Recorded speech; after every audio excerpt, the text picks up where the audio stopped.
Welcome to Conversations with Jen and Mel. This show is about real life with real people, having real conversations, from better health to mental health and more. Let's check out the conversation right now with your host, Jen and Mel.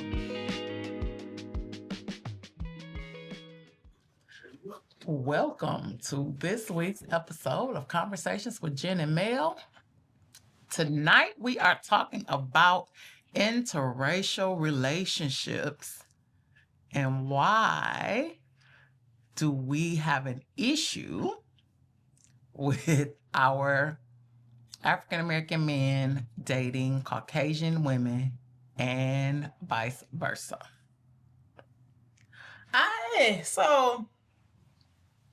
All right. And this is my real disclaimer here. This is my real disclaimer. We love who we love. But my issue becomes when the black male who came out of the black woman says, I want anything but something that reminds me of my mother and my sister and my heritage. That's my problem. My problem is when you deny who you are and say, you know what? I want something other than who I am. That's my problem. My problem is black men that won't date black women when we are amazing.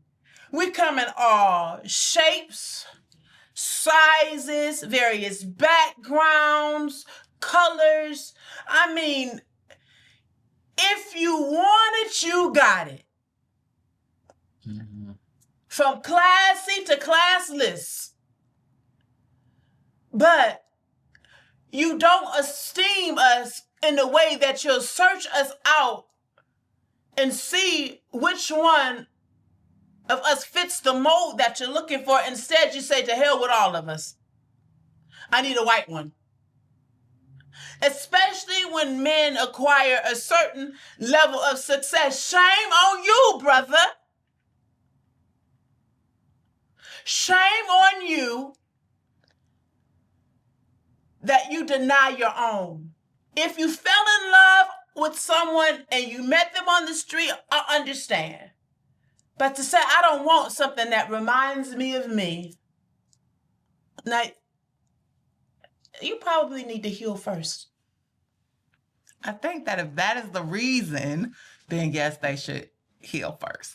I don't have an issue with interracial marriages. I've been surrounded by interracial marriages my whole life, at church, in my family. So I don't have that resentment or irritation that some other people have when they see that. But I think it stems from the shortage. You know, a lot of black women, who do get angry about it is because they feel like their choices are limited. Absolutely. And then Absolutely. You're choosing to date outside of who you are. Absolutely. And like I said before, I'm not against interracial relationships. If that's who you fall in love with, then that's who you love. The heart wants what it wants. My issue is only when the black woman was never an option. So there are some people, I think, to get to your point, some men make the decision, it's based on a business decision. Like they're trying to level up. So I know I wrote an article one time, and it was called A Black Woman's Pain. And it was saying how a black man, after he reaches a certain status, he'll give us his seed, but not his name. Wow. So we've got your babies, and we carrying your legacy, but we can't bear your name. When you're ready to honor a woman with your name, you go find someone of a different race on purpose. On purpose. On purpose. That's my issue. Okay. I think that is or maybe it's my hope because I don't have the statistics, but I think that is a small percentage of men that are doing that. So I want to believe that most people they love who they love or they're attracted to what they are attracted to. And a lot of it has to do with, where you are. With some of my family members, like my uncle who lived in, I want to say Rhode Island. I'm not sure how many other Black people he would have been around to and that's to match up with. Then that's exposure. For family members who were in the service or lived on the base. Like, I just think, what you are exposed to, that's probably what you go for. My own children, I don't think that they're going to probably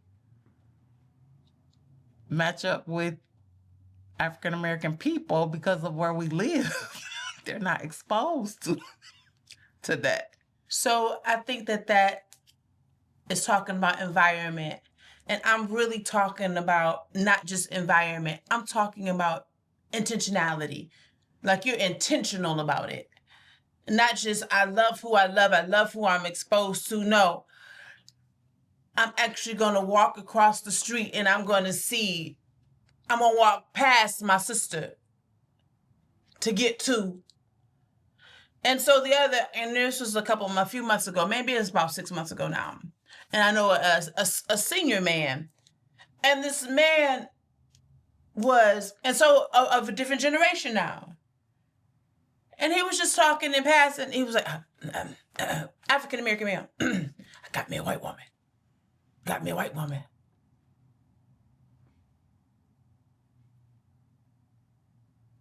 You talking to Black women. So I'm not sure how you wanted us to feel about that. Mm-hmm. What did you want us to say? You a white woman, ? What should my response be that you a white woman? Ideally, it would have been no issue, but apparently there's an internal issue going on with you that you feel like you have to address it, and you're wearing a badge of honor because you got you a white woman versus a Black one, and y'all all impoverished. Well, I was going to say, depending on, you say he was an older gentleman, depending on how old he is or was, he may have been raised in a time where he couldn't even speak to a white woman. Mm-hmm. So then for him, maybe it was some type of, I don't want to say a badge of honor, but a thing. Like, and so there's another gentleman his same age, and he's got him a white woman. But guess what? He feels like that's his slave. What? Okay, you just threw me with that one.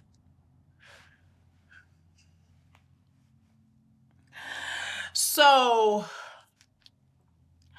I think that it's the motive that I have a problem with. Yes. It's not the relationship. Because I love love. Like, I don't care what color love is. I love love. But doggone it, when you tell me I look like you, but I'm not good enough. Mm-hmm. Doggone it if you tell me, because I done had white dudes tell me, you sure you're not more white than you say you are? You don't have no more white than you say you are? Or I got, so we're everywhere. And we're all things, but you don't choose us on purpose because we're not good enough for you. That's my issue. It's the motive. It's not the relationship. It's not the relationship. It's the intention behind it. And I have a problem with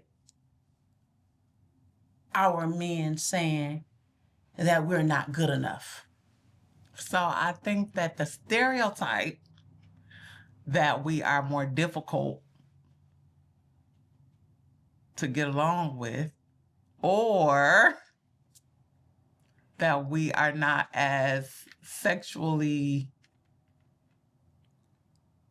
experimental.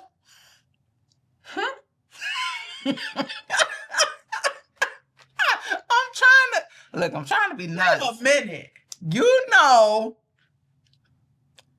we have a reputation for not doing certain things. Who? Not you. Black women. Who? Oh my gosh. Okay, black women have a reputation for not giving head. That was 1902. Girl.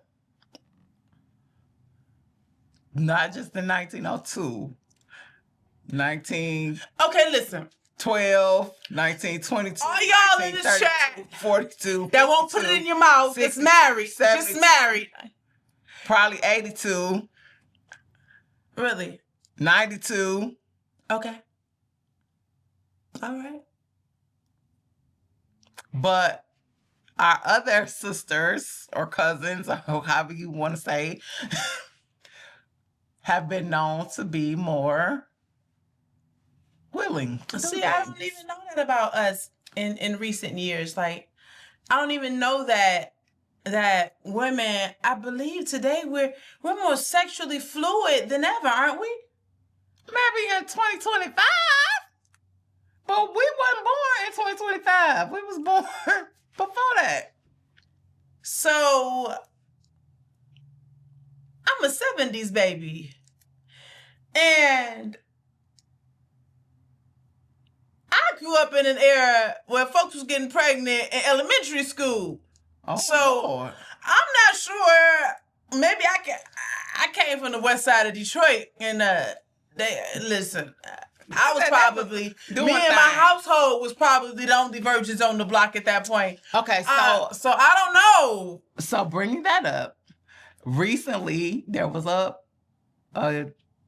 influencer who posted on his page because a pastor and his wife were advertising that they were going to have a conversation, a mature conversation for husbands and wives about oral sex. Okay, hold on. The influencer said it was inappropriate to have the conversation. And that's what I'm saying. Like, maybe you grew up different, but I definitely grew up where that was not a thing. Like, that wasn't going on. And you have plenty, more than one, YouTube, Facebook that we could pull up right now with people telling their congregations, we don't do that. And so I'm gonna tell you what I found, and this is so serious. I found more men lately of a certain age group, that age group we're talking about, more men who are not interested in doing it than women. There is also that population I said, of wait. African American men who Men, don't do it's that. the men. But they want it done. No. These don't want, no, not these. Not No. Okay. Uh-uh. Okay. So it's still happening, is what I'm saying. And the stereotype is that the white women will. So if you want that, you need to get you one of them. Today? I'm not Today, I think people is doing a lot of things. I don't know. We just had that conversation about today. They doing a lot of things and they're not married, but they're advertised. That's what they're advertising a lot. Wow.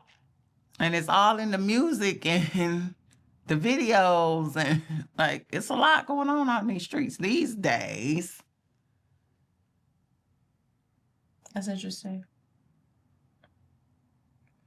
Like, because today when I see, and maybe it's because of who I'm friends with on Facebook and different things, but I've never seen a woman and women so upfront about their sexuality, almost to the point where it's shameful, the way our African American sisters throw their sexuality at everybody and their ability to be sexual. Like, you don't have to ask whether anymore. It's not a whole, it's on display. Everything that they have is on display. So if that was ever a time where that was an issue, now it's on display. You don't even have to wonder if the Black woman is so, no, it's on display. Like, that's off the books. Like, we letting everybody know it's on display.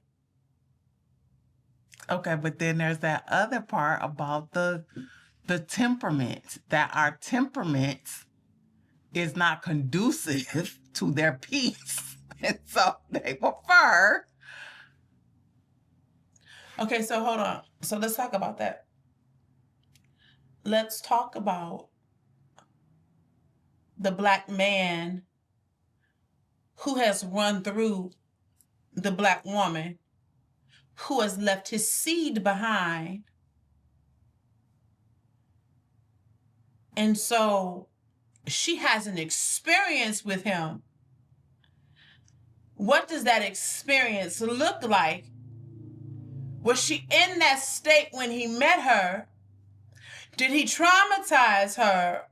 What happened in that relationship? Is she an angry Black woman, or is she a broken and grieving Black woman that's exhibiting anger? Is she a victim of him? Doggone it. All of those things could be. You know? And then, in the midst of that, hold on. You mean she got his babies over here, his baggage, and then he go and marry after she done spent a decade over here with him? Dealt with his foolishness? He been around the world and I. And then he goes and marries a white woman. On purpose. And she ain't angry. She ain't mad. She ain't broken. And I'm sure that she is all of those things. I'm sure. And this is my argument with that. And so we have a way of calling our Black women angry when that Black woman's anger, her tenacity, her fight is what covered you. Is what caused your life to be what it was. It's why you ate. It's what provided for you. But now you don't want none of her. Because you got angry Black women who are traumatized Black women, who are broken Black women, who you've seen that brokenness in your own mama. And you've seen that brokenness in your own sister, and never do you decide to be ministry to her, but you decide to be a hindrance to her and not come and help heal that Black woman. And instead you say, I'll just go. I understand choosing the path of least resistance, but you didn't think about that when you was having them babies, so did you?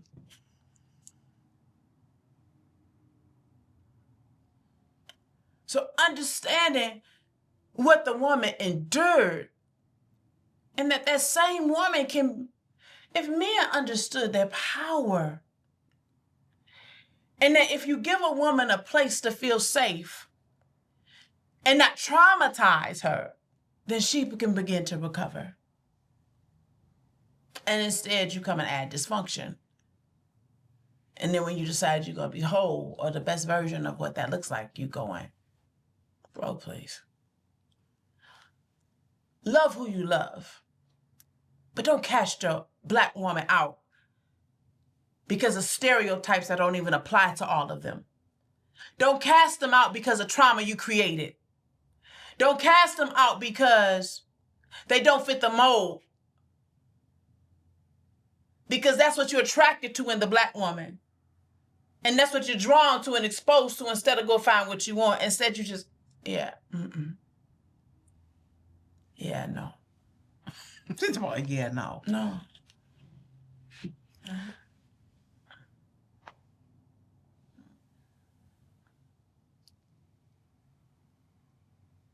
I think that the odd thing is that we still deal with those stereotypes to this day. You know, and it even happens in families where, you know, if you got a dark-skinned family, and this happens to this day where then you have a light-skinned child. Now the light-skinned child has to contend with the other children because they don't look the same. And so one's got long hair and one's got kinky hair, you know? And so we deal with these stereotypes and we fight within each other. And even within the Black race with each other, light skin versus dark skin, where there's no more beautiful skin than some really melanated skin, because this light skin and the lighter the skin, this stuff start cracking early. I'm sorry. I'm so serious. I'm so serious. And now I'm probably darker than I ever been, but this stuff will crack. You know? Light skin still in, okay, but it cracks.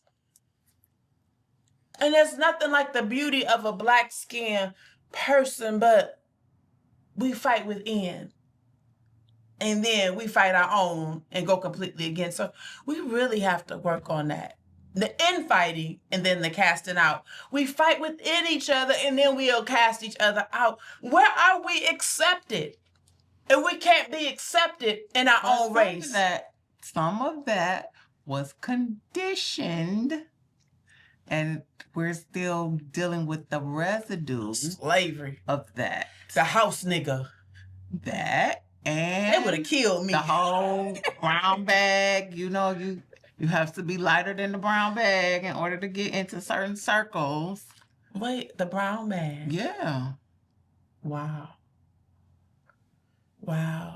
And it's interesting how I was talking to someone today, and it was a lighter skinned person, and they were like, you know, I love me some light skinned women and them caramel color, but them dark skinned girls can't do nothing for me. Huh. So that was an immediate turn off for you. And so it was just an awareness, because in my experience growing up, you know, it was mostly like 90-something% of the time, the African American woman that gave me the most hell. And I could tell, I would identify, okay, listen, I could just count on certain things and say, okay, if this, oh Lord, I got to go hide. Because we still caught in so much trauma from the past. Definitely. You know, that we need to be healed. And so we're talking about interracial relationships and how we feel about them. And I think we both agree the heart wants what it wants. Like, I don't feel nothing about it. You know? I don't feel anything. And so we love who we love. So I don't think that that's the problem. Like, I only feel the way that I do because of the underlying reasons. I don't care who you date, who you marry. But don't cast your sister out and say she's not an option because of the color of her skin when you look like her and you came from her. I think that's unfair. That's my resolve on that. Okay. Mm-hmm. Well, thank you for watching Conversations with Jen and Mel. Jen is tired. I am tired. It's been a very I'm ready to long go. day. But what do you say? Because with so many people, I understand that they really do have a problem with it. And the problem is deeper than just your underlying choices. It's the idea that you made the choice, you know? And so I know some folks that are sports fans that once that man marries a white woman, they turning you off. No, I'm serious. And I think the white woman, we deal with enough rejection in life. I mean, the African-American woman, we deal with enough rejection in life to be rejected by our own. And it doesn't matter if it's male or female. When the rejection comes from within, we take it personally. And so any man that intentionally says, I don't want what I come from, or I don't want you, and I come from you, that's rejection at its finest. Because you're my brother. You're my protector. Yeah.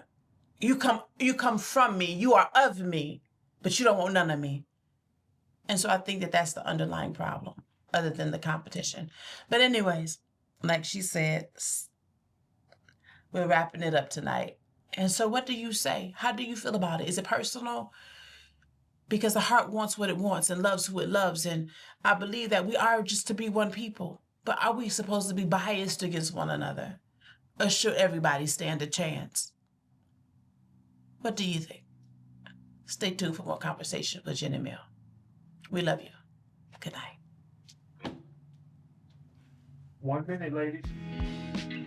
I hope you enjoyed this episode of Conversations with Jen and Mel. Please join us every Monday at 8 p.m. for new episodes on Facebook, YouTube, Rick.tv, and the Rick TV app by way of Apple TV, Fire TV, and Roku. Don't forget to like, subscribe, and share. Join us again next time on Conversations with Jen and Mel.